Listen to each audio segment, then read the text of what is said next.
Heureux serez-vous lorsque les hommes vous détesteront, vous haïront, vous chasseront, vous mépriseront, vous insulteront et vous rejetteront. N'ayez point honte. Au contraire, rendez grâce et gloire à Dieu dans cette situation, comme il a appris l'obéissance parce qu'il a souffert. Donc, si quelqu'un souffre parce qu'il est chrétien, réjouissez-vous ce jour-là. Sautez de joie, comme les feuilles d'un arbre peuvent changer, mais la racine demeure toujours.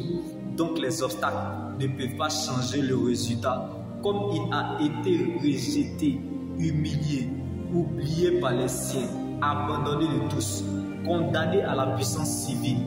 Pour eux, c'en était fini. Ils ont voulu qu'il soit charpentier. Il n'est pas footballeur, mais il a marqué l'humanité. Ce qui veut dire que la manifestation de Dieu s'accomplit lorsque vous avez l'impression que vous souffrez durement dans votre cœur. Car les bénédictions futures attirent toujours les batailles et des combats dans le présent. Donc la grandeur ne surprend pas les grands. Alors, ne vous laissez pas impressionner par l'ignorance de votre situation actuelle. Car vos combats sont liés à la promesse de Dieu et dépendent de la valeur de votre étoile. Donc plus ça tarde, nous sommes contents de ce qui arrive. Donc, n'aie pas peur de ce que tu ne peux pas changer. Ne t'épouvante point et ne t'effraie point. Oui, bien-aimé. Car la foi ne regarde pas à ce que l'on cherche, espère ou attend, mais elle voit à ce que l'on prépare. Donc, ne force pas les choses de peur que tu sois écarté du plan ou décret divin. Car nul ne tiendra devant toi tant que tu vivras. Si c'est à cause de toi, tu perdras la bataille. Mais à cause de Dieu, tu gagneras le combat. Vous ne pouvez pas suivre Jésus et ne pas vous attendre à l'inacceptable, à l'incompréhension et à l'inexplicable.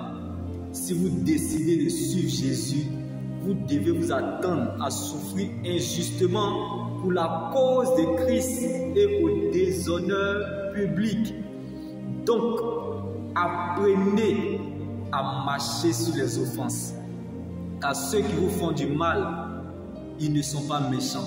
Certainement, ils sont dans le laboratoire de Dieu, dans son garage, dans le but de vous tailler, en vous donnant la forme qu'il faut afin d'accéder à sa gloire.